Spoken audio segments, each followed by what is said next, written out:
Donc, on va faire Vilasana vers l'avant.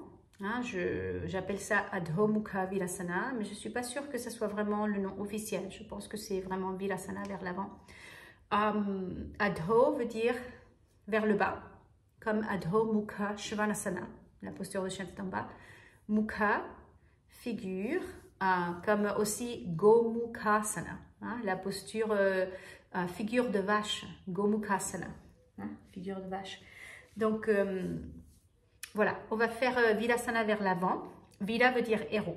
Hein, donc, si vous suivez mes vidéos, les vidéos de pratique personnelle pour débutants, Vilasana, c'est la posture agenouillée, quand on est agenouillé. Donc, on va la faire avec du support aujourd'hui. J'ai mis une couverture de base pour avoir de la douceur sous mes os. Et je vous montre de face pour que vous voyez. Gros orteils joints, genoux séparés. Hein, on va s'asseoir comme ceci. On est agenouillé, mais genoux séparés, gros orteils joints. Et pas trop écartés et pas trop peu non plus. Ça, c'est à peu près le bon écart. Les genoux un peu plus larges que, à peu près les cuisses, à peu près la largeur de la poitrine. À peu près.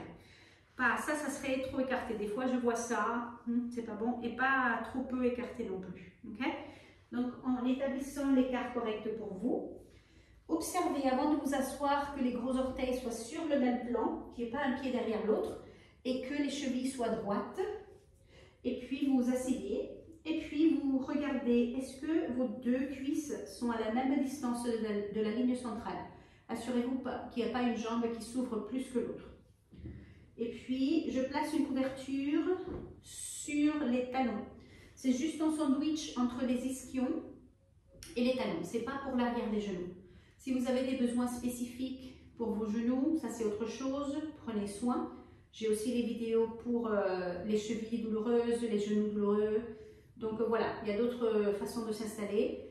Mais là, c'est juste pour l'ancrage des fessiers en fait. Je prends un bolster que je mets à plat entre mes cuisses. Le bolster, il ne touche pas mon pubis. Hein, c'est parce que les jambes ne sont pas assez séparées. Ne changez pas la distance entre vos genoux quand vous placez le bolster. Juste vous calez le bolster là, le plus près de vous possible, mais il y aura un espace là, un trou, parce que les cuisses ne sont pas ouvertes au maximum. Et une couverture que j'ai pliée en petit carré pour mettre sous les avant-bras.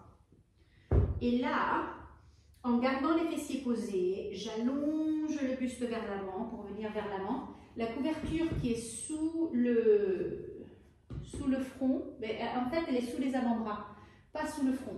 Vous allez poser le front sur les avant-bras. Et en posant le front sur les avant-bras, allongez la partie frontale du tronc et tirez les aisselles vers l'avant. Assurez-vous que le nez a beaucoup d'espace pour pouvoir respirer librement. Ça, c'est très important. Et avec le front posé, le menton, ne le tirez pas trop vers la poitrine. Sentez que vous avez une courbe cervicale naturelle, mais en même temps, la peau du front se détend en direction du nez. Détendez les mâchoires, la langue, les lèvres. Détendez l'abdomen.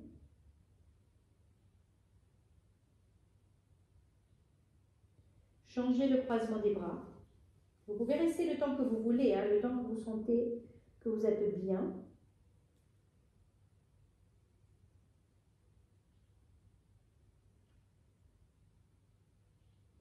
Et avec le front posé, observez l'esprit se poser.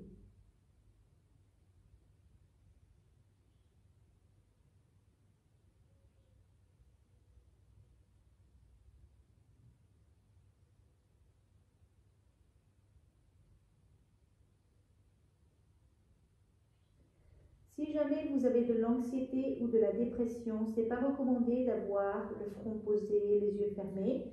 Vous mettriez un bloc. Au lieu de mettre le front sur la couverture, vous mettriez un bloc sur le bolster et vous mettriez le menton sur le bloc, les yeux ouverts, en regardant vers l'avant. Mais là, avec le front posé, ça peut être très utile si vous avez des migraines, mal à la tête, si vous avez de la tension nerveuse, si vous êtes fatigué, Cette posture Vilasana vers l'avant sur le bolster peut être très utile si vous avez des douleurs, des crampes, vous voyez, des règles, ou simplement des ballonnements, ou vous êtes mal à l'aise au niveau du système digestif, ça peut être très utile. Après les postures sur le bolster allongé comme Supta Bandha Konasana ou Setu Bandha, venir vers l'avant peut être très agréable. Donc ça, c'est quelque chose qu'on peut faire après les postures sur le bolster.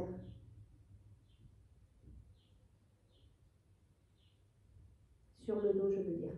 Et puis, pour revenir doucement, vous restez le temps que vous voulez, hein, mais revenir simplement, vous asseyez à nouveau. Le regard silencieux, sentez cette intériorisation que vous apporte cette posture et existez dans cet espace.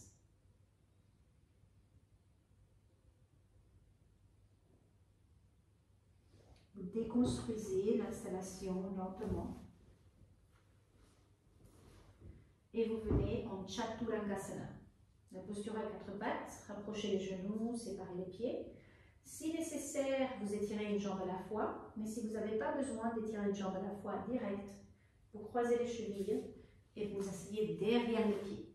C'est important quand vous sortez des postures agenouillées de le faire correctement, ne pas passer les jambes de côté, mais plutôt croiser les chevilles et vous asseoir derrière les pieds. C'est une habitude importante. J'ai insisté sur ça aussi sur la vidéo de Vilasana.